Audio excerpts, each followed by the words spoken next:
Chapter 32. Tom and Becky are found. In the village, Tuesday afternoon came and drew toward nightfall. Everyone still grieved. The lost children had not been found. Public prayers have been offered up for them, but still no good news came from the cave.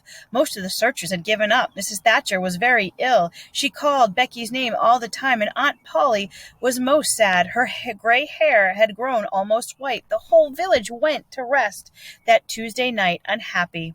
In the middle of the night, the bells of the village began to ring loudly, and in a moment the streets were filled with the people who shouted, "They're found! They're found!" It was true. Becky and Tom, with a crowd of people around them, were being brought home. The village lights went on, and nobody went to bed that night again.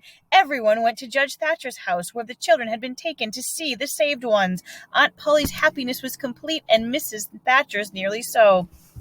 Tom lay upon the couch and told the story of the wonderful adventure.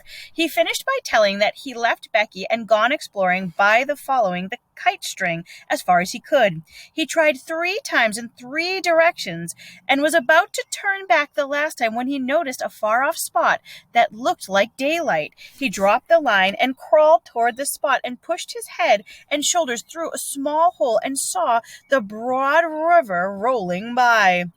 Tom told how lucky it was that it was daylight at the time, because if it had been dark, he would not have seen the opening. He went back for Becky and helped her out of the cave. Both of them sat there and cried for gladness. A short time after, some men came along in a boat on the river, and Tom called to them. He told the men about the situation and their hunger, and at first the men didn't believe their story because, said they, "you are 5 miles down the river below the very valley in which the cave is in." But then they took Tom and Becky into the boat, rowed to a house, and gave them supper, and made them rest for several hours after dark, and then brought them home. Before dawn, Judge Thatcher and a few others, searchers with him, were still in the cave and were called out and told of the great news. 3 days and nights of toil and hunger in the cave were hard on Tom and Becky, and they soon found out.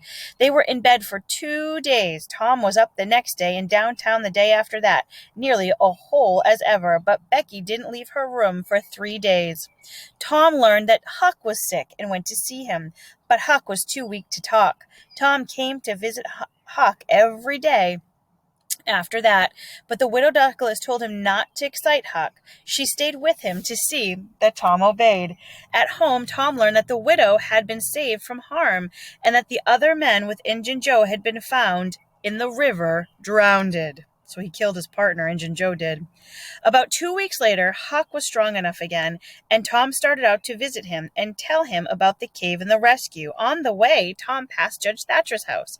He stopped to see Becky, and while he was there, the judge and some friends got Tom to talking, and someone joked and asked Tom if he wouldn't like to go to the cave again, and Tom said he thought that he wouldn't mind it.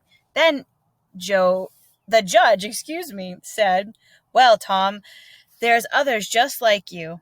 I'm not the least bit doubt, but we have taken care of that. Nobody will get lost in that cave any more."